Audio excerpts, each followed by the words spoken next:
Mrs. Public Prosecutor, you may present the witness. I call Sub-Inspector Dhansekhar as my first witness. Dhanasekaran.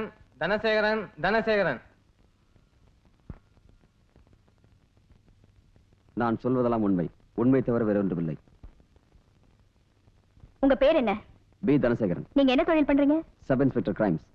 குற்றம் சாட்டப்பட்ட அசோக்கோட உங்களுக்கு நல்ல பழக்கம் உண்டா? பழக்கம் உண்டு. சமீபத்துல நீங்க அவரை பத்தி ஏதாவது விசாரணை நடத்துனீங்களா? I mean about his background. ஆமா.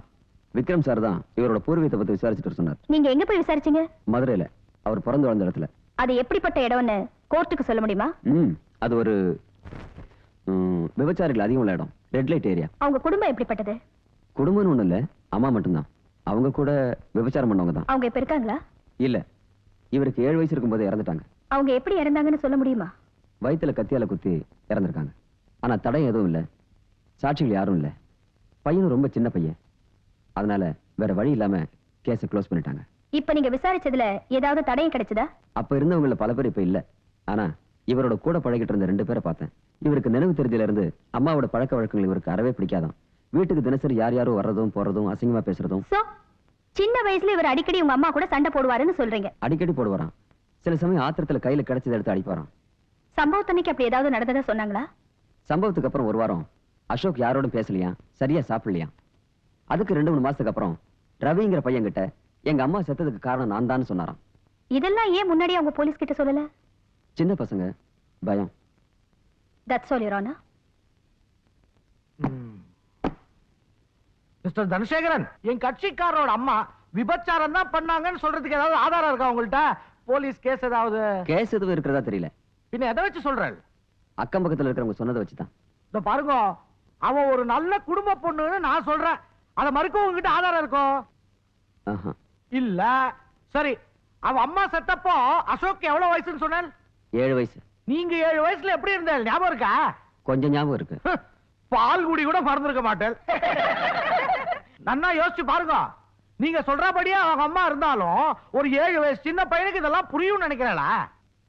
அப்படிதான் நினைக்கிறேன். அப்போ அவன் பிறக்கும் போதே அவனுக்கு 5 வயசா இருந்திருக்கணும். நீங்க விசாரிச்சுதான் சொன்னல ஒரு ஆள். அவன் என்ன சொன்னா?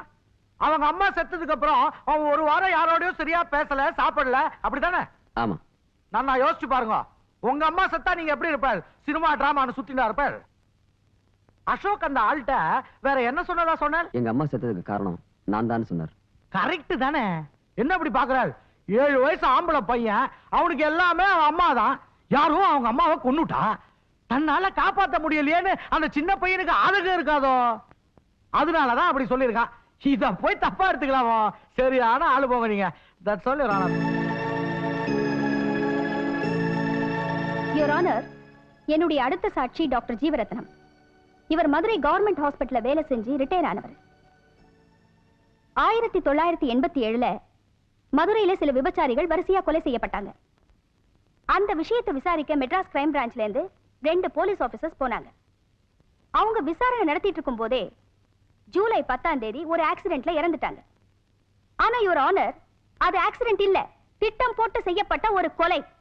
அந்த பாடியை போஸ்ட்மார்ட்டம் செஞ்ச டாக்டர் ஜீவரத்னம் இந்த கேஸ்ல ஒரு முக்கியமான சாட்சி. டாக்டர், நீங்க போஸ்ட்மார்ட்டம் ரிப்போர்ட்ல என்ன எழுதுறீங்க? அவங்க ஆக்சிடென்ட்ல சாகிறதுக்கு 1/2 மணி நேரத்துக்கு முன்னாடி அவங்களுக்கு மயக்க மருந்து கொடுக்கப்பட்டிருக்கு. They had been drugged with some sedatives. அதனுடைய இன்ஃப்ளூயன்ஸ்ல தான் இந்த ஆக்சிடென்ட் நடந்திருக்குன்னு நான் எழுதியிருந்தேன். அத போலீஸ் இன்வெஸ்டிகேட் பண்ணலையா? அதுதான் எனக்கு ஆச்சரியமா இருந்துச்சு. நான் கொடுத்த ரிப்போர்ட் போலீஸ் ஃபைல்ல வேற மாதிரி ஆயிடுச்சு. அதாவது குடிச்சிட்டு வண்டி ஓடினதாக, ட்ரங்க் அண்ட் டிரைவிங் இருந்துச்சு. இது எப்படி உங்களுக்கு தெரிஞ்சது? மறுநாள் பேப்பர்ல இந்த நியூஸ் வந்திருந்தது. சம்பந்தப்பட்ட எஸ்ஐயை கூப்பிட்டு போன்ல விசாரிச்சேன். யார் அந்த எஸ்ஐ? அதோ அவர்தான். அவர் அதுக்கு என்ன சொன்னாரு? சாரி சார், எங்கேயோ தப்பு நடந்து போச்சு, யார் என்ன தப்பு பண்ணாங்கன்னு சரியா தெரியல, அதனால ட்ரங்க் அண்ட் டிரைவிங்னு கேஸ மூடிட்டோம் அப்படின்னு சொன்னாரு. அப்புறம் என்ன செஞ்சீங்க? நான் விடல. செத்து போனது 2 போலீஸ் ஆபீசர்ஸ், அது கொலையா இருக்குமோ நான் சந்தேகப்படுறேன், இவ்வளவு அலட்சியமா இருக்கீங்களே அப்படின்னு நான் கேட்டேன். அதுக்கு அவர் என்ன சொன்னாரு? ரொம்ப கோவப்பட்டாரு. டாக்டர், இது உங்க வேலை இல்ல, எங்க வேலை. உங்க வேலை ரிப்போர்ட் எழுதுறது மட்டும்தான் அப்படின்னு சத்தம் போட்டாரு. நீங்க கொடுத்த போஸ்ட்மார்ட்டம் ரிப்போர்ட்டோட காப்பி உங்ககிட்ட இருக்கா? இருக்க. இந்தாங்க. Thank you. Your Honor, நான் இத ஒரு எவிடன்ஸா ஃபைல் பண்ண விரும்புறேன். Granted. Any more questions? That's all, Your Honor. Mister Srinivasan, you may proceed. Doctor sir, ம், உங்களுக்கு ஞாபக சக்தி உண்டோ இல்லையோ? உண்டு.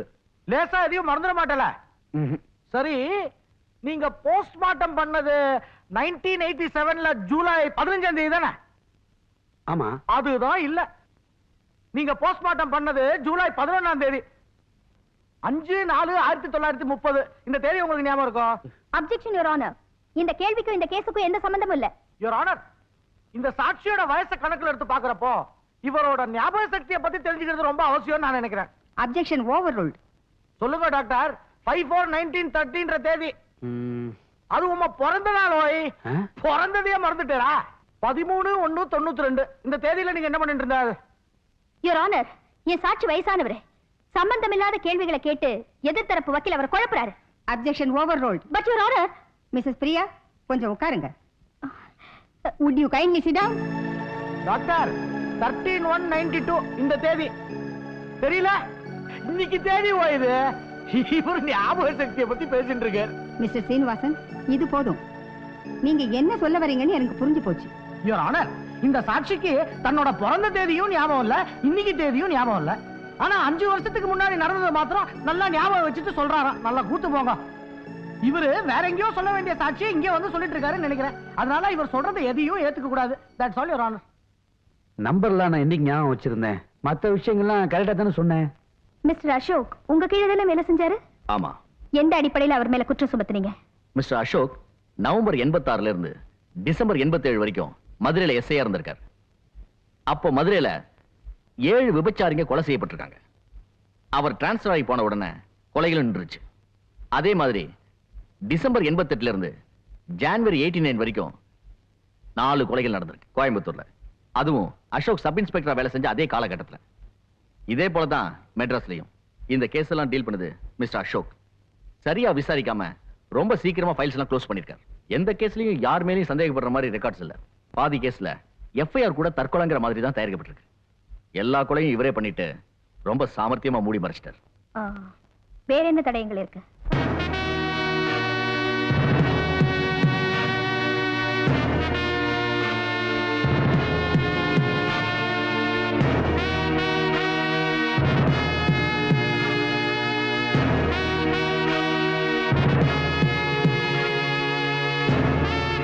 ஆனா அதை வச்சு குற்றவாளி இவர்தானே எப்படி தீர்மானிச்சீங்க? அந்த ரிப்போர்ட்ல இருந்த பிளட் குரூப் O பாசிட்டிவ், இவரோட பிளட் குரூப்பும் O பாசிட்டிவ். அதோட அன்னைக்கு ஸ்டேஷன்ல எனக்கு அவருக்கு ஒரு சின்ன கைகலப்பு நடந்தது. அப்போ அவரோட சத பிஞ்சு என் நகத்துல ஒட்டிருச்சு. நான் அதை உடனே கொண்டு போய் ஃபாரன்சிக் டிபார்ட்மெண்ட்ல டெஸ்ட் பண்ணேன். அந்த ரிப்போர்ட்டோட இது ஒத்து போச்சு. That's all your honour.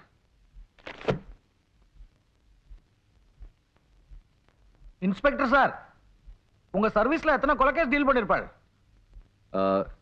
சுமார் 100க்கு மேல இருக்கும். அதுல எத்தனை கேஸ்ல கொலையாளி கண்டுபிடிச்சிருப்பாள்?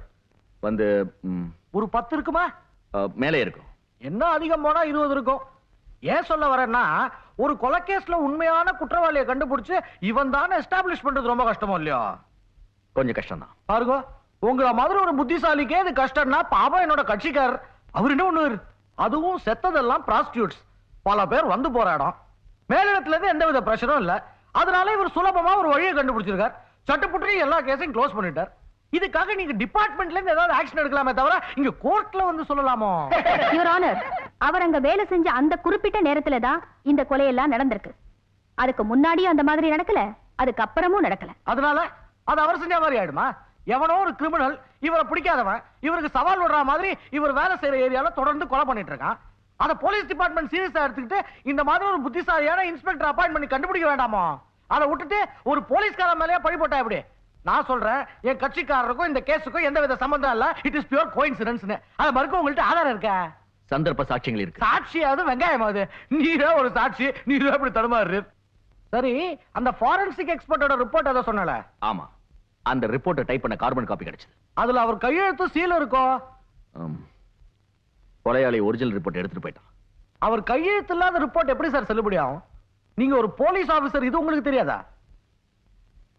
அது மட்டும் இல்லாம அன்னைக்கு ஸ்டேஷன்ல நடந்த கைகலப்பெல்லாம் அவரை பிராண்டினதா வேற சொல்றேன். இதுக்காக உண்மை மேல தனியா ஒரு கேஸ் போடணும் தெரியுமே. என்ன மறுக்கிறீர்? That's all your honour.